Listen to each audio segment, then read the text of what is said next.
we've got different finishing times. We roughly say 9 months for the double wood and 6 months for the Caribbean cask and a shorter finish for the port wood.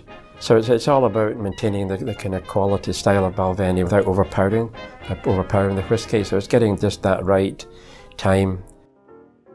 That was Balvenie Master Distiller David Stewart discussing his thoughts on how long whiskey should be finished in different casks. Now, Balvenie Scotch is one of my absolute favorite brands, and they rarely disappoint with a cheap marketing grab. Every one of their expressions is developed and aged with care, and a select few of my favorite bottles will always be on my shelf. On this episode, Grant Brown joins me to taste some of Balvenie's core offerings. Grant is the producer of this podcast and is one of my oldest friends, so it's only fitting to have him take the hot seat and join me for some samplings on this first full format style episode. Filmmaker, content creator, professional liberty defender, fellow whiskey connoisseur, but most importantly, a great friend.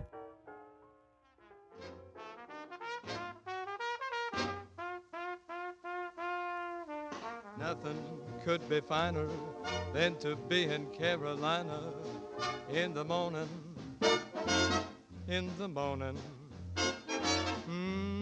nothing could be sweeter than my sweetie when I meet her in the morning, where the morning glories twine round my door. Thanks for coming on, man. I'm feeling good. Thanks so much for having me. Yeah, of course. I wanted to start this off with you because you've been on the podcast with me before, and I don't think people know you, and I think this is a great chance for us to kind of flesh out some details about your life so you are fully known by the world. Yes, my fucking nightmare. Anyway, can I swear on this show? I don't know. Yes, you can fucking swear on the show. Well, because I know you like bourbon, I try to share with people who like bourbon or like the sweeter notes of things something that is comparable to that. And there's a lot of scotches that have flavor profiles that not only mimic but really accent and maybe even make better that sweeter palate that someone might have from bourbon. Bourbon, to me, I love it, and there's some great bourbon, but it's very basic. It's like 3 or 4 flavor profiles that every bourbon has. You have your corn, you have your caramel, your toffee, or your baking spices, and some are better than others. And bourbon that has rye spice, I like that too. But Scotch has a much more complex flavor profile, and there's a lot out there that a lot of bourbon drinkers would love to have, but they turn their nose up to it because it says Scotch. And I've chosen these 3 samples for you while we have this discussion and we get to know more about you, from Balvenie, which is a distillery in Scotland. You've tried one of them with me before, but I'm personally familiar with all 3. Having all 3 of these offerings together back to back really informs the palate and kind of highlights the flavors you may not be aware of. First off, we're going to start with a sip of the Balvenie 12-year Double Wood, which is the glass on your left. And then we'll move into the 14-year Caribbean cask, which is, I know you've had that one, and it's one of my favorites ever. And then the 16-year French Oak. I'll tell you more about them as we try them, but we're going to start with the 12-year. First of all, cheers. Thanks for coming. Cheers. Yeah, thanks so much, man. I appreciate you sending these over. This is so cool. Like, treat me to whiskey. This is awesome. I love it. Yeah, that's right. Ooh. Oh, yeah. So the Double Wood 12-year launched in 1993, and they use a process that's now known commonly as wood finishing. After aging for 12 years in traditional whiskey casks consisting of American oak, ex-bourbon barrels, and hogsheads, the spirits then moved to Spanish ex-oloroso sherry casks for about 9 additional months. The whiskey's then transferred to a large oak vessel called a tun for about 3 to 4 months to allow the whiskeys from individual casks to marry. So this comes in at about 40% ABV, and it's the flagship of Balvenie. It's their main offering right now. It's available at every liquor store you can find for about $50.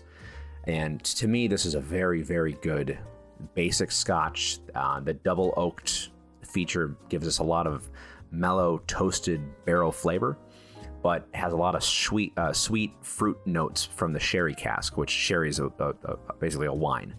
I don't know, what do you think about it? I know it's So that double wood, I mean, like that immediately calls my memory back to like, you know, what I love, the double oaked from Woodford, right? Like classic American bourbon that has that like really kind of, and I was wondering if that was like the same process. Like I don't actually know what double oaked means when it comes to Woodford, but like when double wood to me, this, I definitely taste that kind of barrel flavor, the agedness, and then yeah, that sherry. Like I've had other sherry stuff before, but this is really good, and yeah, it has just that little bit of a little sweetness and that little bit of vanilla stuff on top of that kind of Scotch flavor that I kind of know and love. You know, yeah, this is fantastic. One thing I love about this one is that it's really rounded out by like some cinnamon spiciness to it. It has a little bit of almost like a holiday feeling. Like you would almost have this at Christmas time, maybe even some nutmeg. But I thought this was a great intro, and we're actually going in order of age for Balvenie and price, unfortunately. But it's a great initial offering, and I hope you enjoy that. Save some for later. We're gonna do some comparisons down the road, but I kind of just want to get into actually talking to you as we enjoy these whiskeys. I know you so well, and we've been doing the podcast for a while, but I want you to tell the audience about yourself. What did Grant Brown come from? How did Grant Brown come to be? Describe what built your character. I know it's a big question, but give me like your abridged biography that you would submit to someone.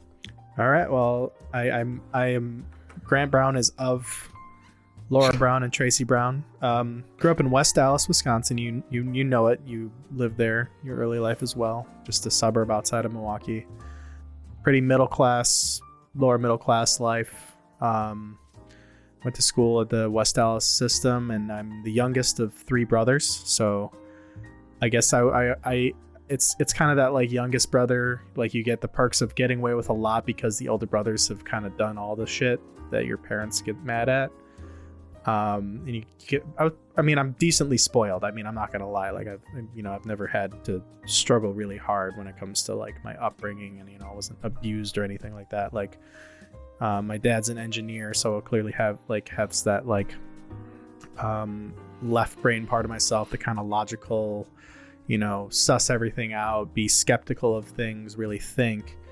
And then, there's the kind of artistic side too. Like among my three brothers, like we were always like to like take the family VHS camera and make little movies. But I was always the one who was like really obsessed with watching movies. Like as early as I can remember, like there's photos of me sitting watching Lion King, and I would have to keep the VHS box right by my side to look at. And I was just so fascinated with movies, and then watching Titanic when it came out on DVD in like 1999. And I remember my dad walking home with that DVD, and I was like 5 years old.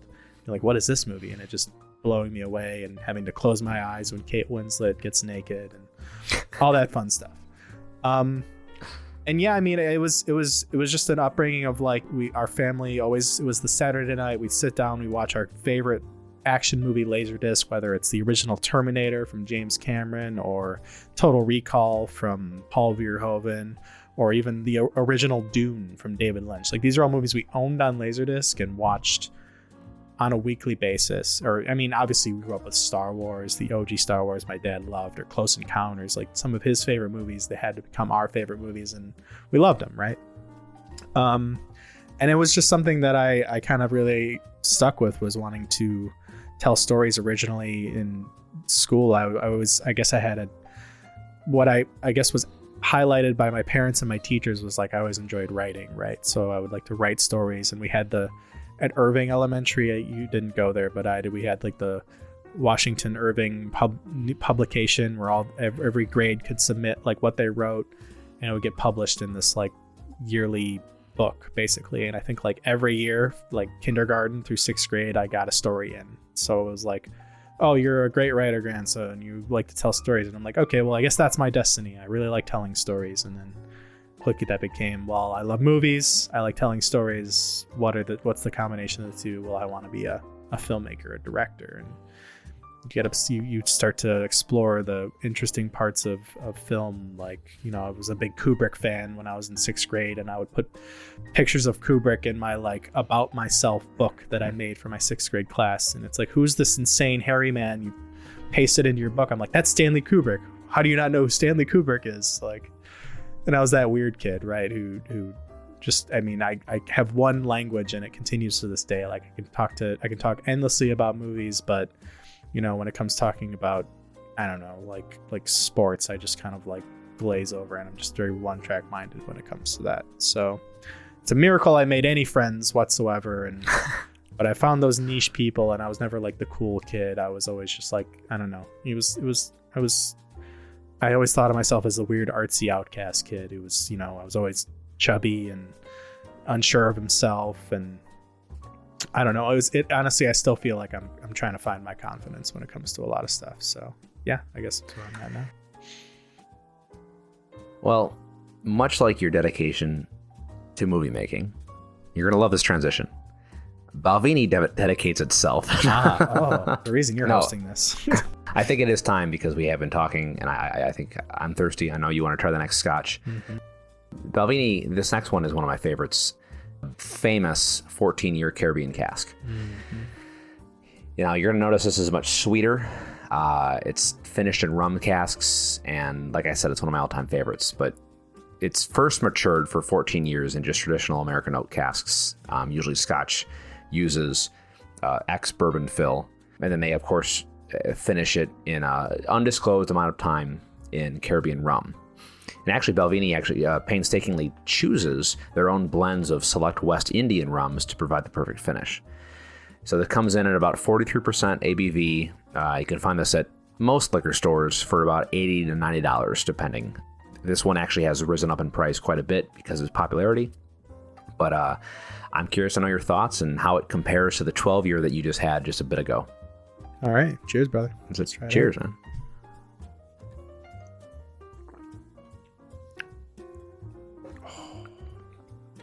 Ooh, yeah. Right away, I get that toffee flavor on there. Yep. Ooh, yeah. And you know, I hear rum. I think I have a preconceived notion about rum because, I mean, like anybody in college, you have plenty of experiences, mostly bad, with spiced rum, but that's just a far cry from like a really good Caribbean rum. Right. And yeah, that's that sweetness. It's like a warm. I like that a lot. For me, a lot of good rum is kind of creamy and fruity, and has lots of like rich vanilla to it. And for whatever reason, if Balvenie figured this out, and this Scotch really pulls out the rum flavors out of the wood, and it rounds it all out in a very soft and lingering finish that makes it almost sticky to the tongue and the teeth in a way that's satisfying. I don't know. This is one of my go-tos. I will always have a bottle of this on my shelf, no matter how expensive it is, to share and to enjoy with other friends and family. It is so good, and it has won awards left and right over the years. But it is, I will say, it is probably the best Caribbean cask Scotch on the market today. Big noise. So the you said it's risen in price because of popularity. Last I checked, this was like a $70 bottle generally.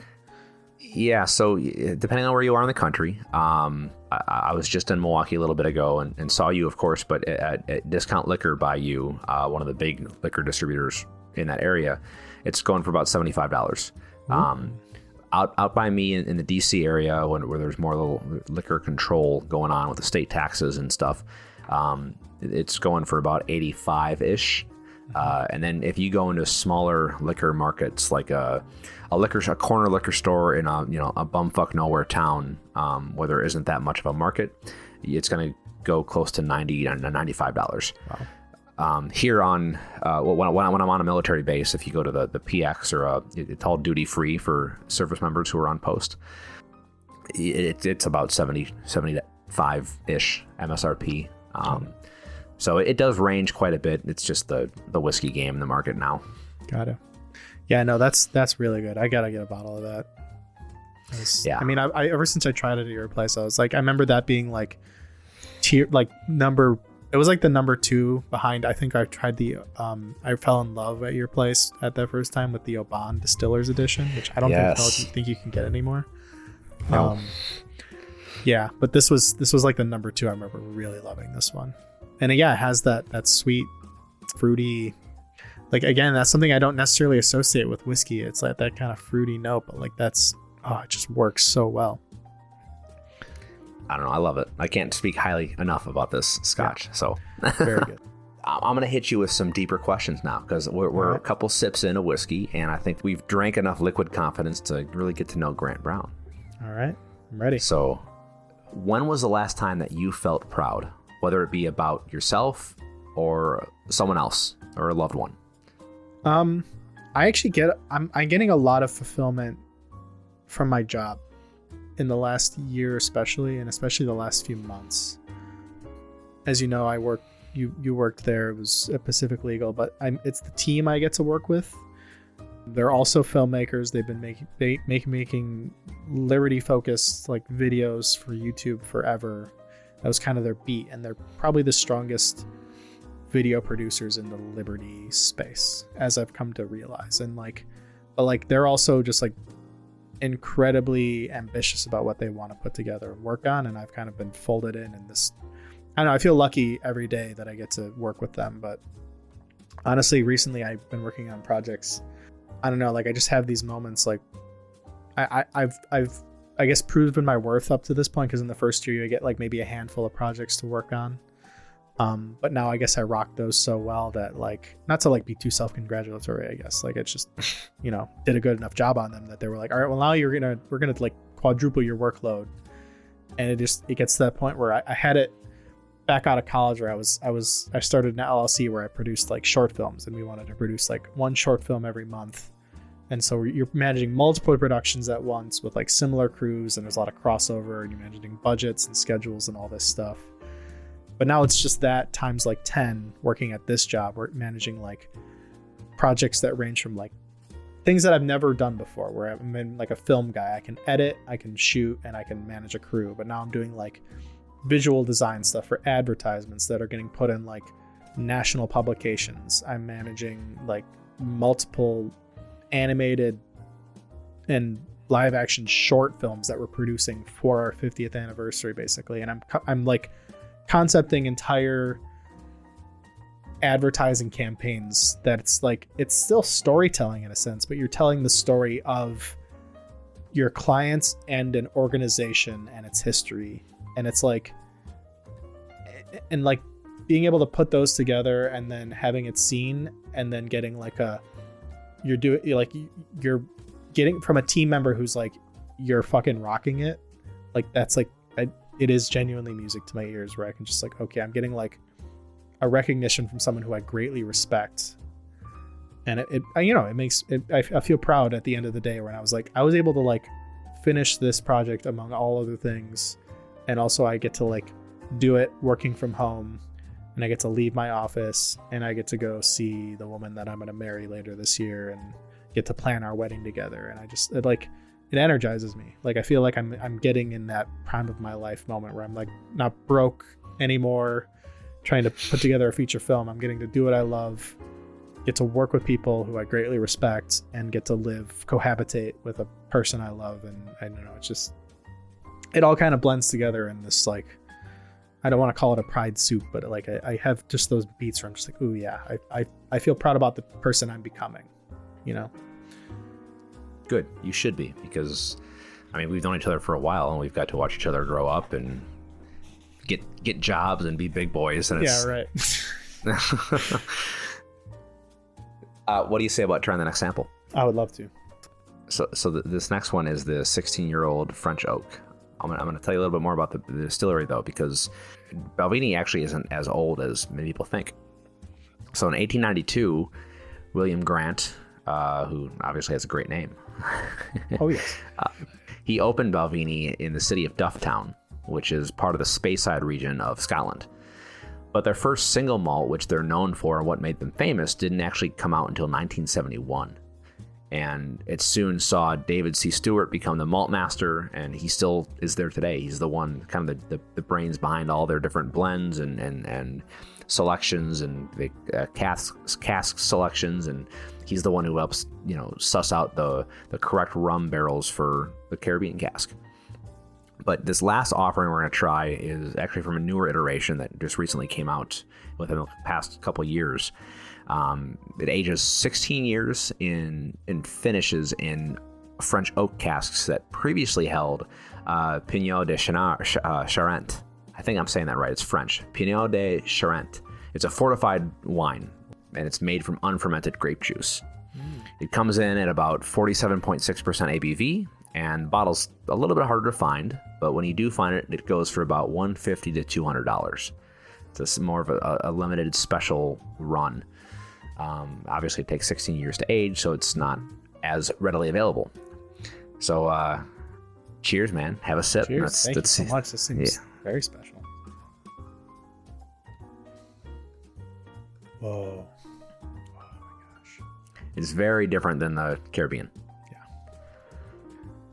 Oh, yeah. I mean, I don't even know how to describe that one. That's like, I mean, once you start getting up there, like, I mean, I remember I recently had like the 16-year Lagavulin at your wedding, and I just fell in love with it. And this is not an exception right now. This is really good, but it still has that like, I mean, like it gets to that. It's like that smoky, but like winey. Oh, like I'm like really starting to love that. And even like I recently got a bourbon. I mean, it's much lower end. Like it's not a 16-year, but it's like a Basil Hayden aged in wine casks or whatever. But like, yeah, like and I got one in France too when I visited a couple of years ago that was aged in wine barrels too, and it just it's like having like a sip of some like the best, booziest, delicious wine with that whiskey smoky edge to it as well. It's so good. And so this is very unique. It's almost floral. It has a little bit of a perfumey nose to it, but also an earthy but well-rounded sweet wine flavor to it. Almost citrusy in a way, but refreshing. It's almost like a summer drink. It's not as scotchy as the previous ones, especially right after them. But it definitely has I don't know. It's a unique character. I can't place this, but I love it. I can definitely see having that like after like a meal or something, like or even like before. It's just like a little like whet your appetite kind of thing. Just something that opens it up a little bit, and then like pairing it with like I don't know, just like a delicious cut of meat or something. It'd be so good. Yeah, I think this would go perfect with I guess steak would do good, but I think this might do good with like a fish or a salmon. Yeah, I could definitely taste that. We have 3 whiskey samples in our stomachs. We're gonna come back to them, and at the end of this, I wanna rank them. So leave at least a little bit left in each glass, but feel free to sip as we continue our discussion. It's always a fun one. I love to ask people, if you were president of the United States for one day, a full 24 hours, what would you do? Give me your top 5 actions you would do as president in the United States. Oh my goodness. Woo! I would pardon some fuckers. Actually, yeah. I mean, I would do what nobody seems to want to do, and there's a lot of mixed opinions on. But like, I think like a Snowden and what's his name, the WikiLeaks guy, Assange. I'd probably throw pardons their way, honestly. And then a bunch of like non-offensive drug people, honestly, and jails and stuff. I don't think I could turn around like legality of drugs in a day. Maybe I could sign an executive order that gets struck down, but you know, it's like what's practical in a day? Like what could I actually do? Pardons I could do. Yep. Probably pretty easily. I mean, there's probably some people you just don't like otherwise get the chance to talk to, right? Like I would probably try and talk to as many celebrities as possible. Just like get a meeting with them, you know? Like let's try and get on a call with fucking I don't know, Kevin Feige, you know? I mean, I'm sure the president could talk to Kevin Feige tomorrow if he wanted to, right? It's the fucking president. So, yeah. Let's get on some calls with some interesting people. They don't even have to be like entertainment celebrity people. They could be, you know, I want to talk to, you know, the president of New Guinea or something, right? Through a translator. Like, I don't know, just like Get to talk to these people you don't otherwise get on the phone. That's two things. Third thing, I mean, what room do you get to sleep in as the president in the White House? I would just appreciate rooms I wouldn't otherwise get to go in the White House, or like flying on Air Force One, you know? No. Whatever you think is however you interpret the question. What are the things you do as president? If your 5 things you're going to do as president is go to every steakhouse and eat for free, that's what you would do. I don't care. If you wanna like pass an executive order to like save the children, that's also what you could do. But it doesn't matter. I mean, but one executive order could save all the children. I have no idea. that was a platitude. I'm like Kevin McAllister here. Like, I want to appreciate all the shit that the president probably doesn't get to appreciate on a day-to-day basis. Like, it's like, I know I don't have to be the president past a day. So I'm like, let's fucking fly on Air Force One and go like eat at the fucking best French restaurant I can find. And I don't know, like tell Macron that he's a piece of shit. Like I love it. That's like 5 things right there. Maybe get just like a real good rundown from intelligence of like how fucked we are, just so I know like where I would be safe, like where I could flee to after I'm not president when shit goes down. I don't know. It's a good one. Just like what's the red alert areas? Like what should I be immediately afraid of in the next like 3 months? And then like where would I be safe? So I could just get some foreknowledge, just like a little bit, you know? Because obviously the president doesn't get to know everything, but I'm sure they get to know some real shit. Oh yeah. How afraid of this Chinese balloon should I be? Yeah. And maybe it's peace of mind. Maybe it would just make it worse. I don't know. Can I get a visit to Area 51? Is that You're like the president? You could try. I'd assume so.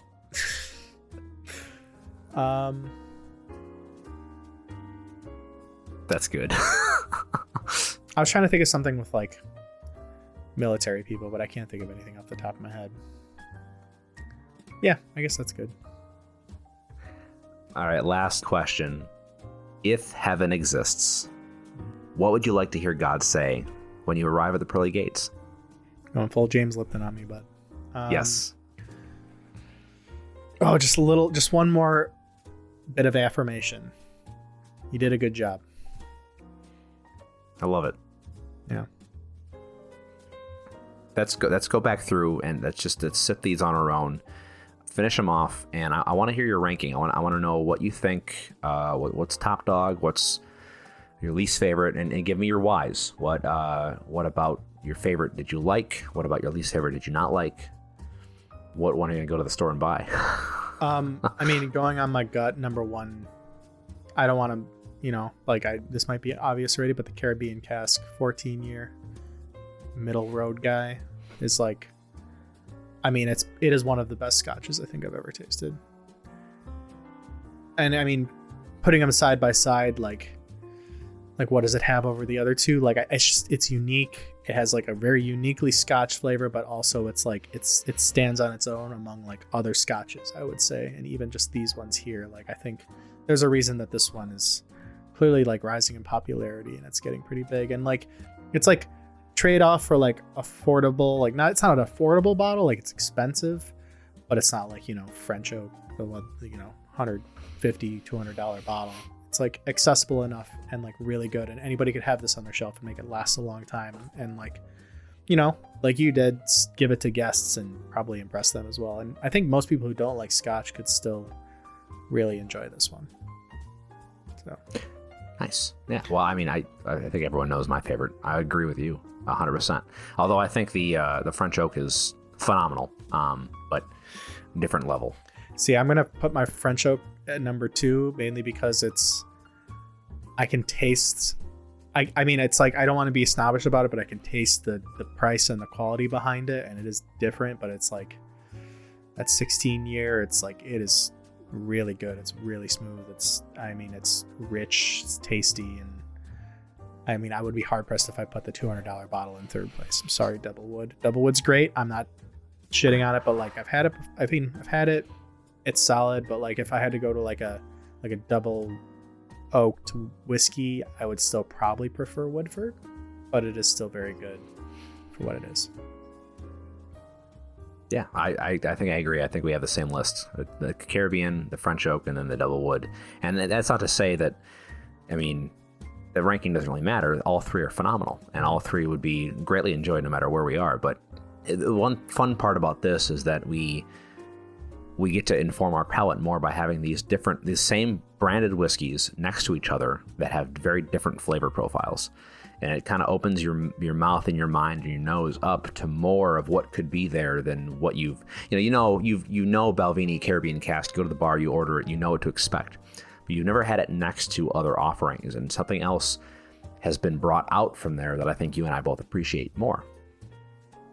Yeah, no, absolutely. And I really appreciate you sharing all these with me. And, thanks for asking about me. I it's different. I don't know. I like it. It's fun. Well, being a little light shined on you, Well, I appreciate you coming on. And just as you now know Balvenie Scotch and have expanded your palate, we now know who Grant Brown is, and it is an absolute privilege. Oh, I'm blushing. You're I appreciate, I like affirmation, but like I'm always like, I don't know what to do with compliments. I just want to like kind of turn away all bashfully and be like, make like a weird noise or something. So that's where I'm at right now.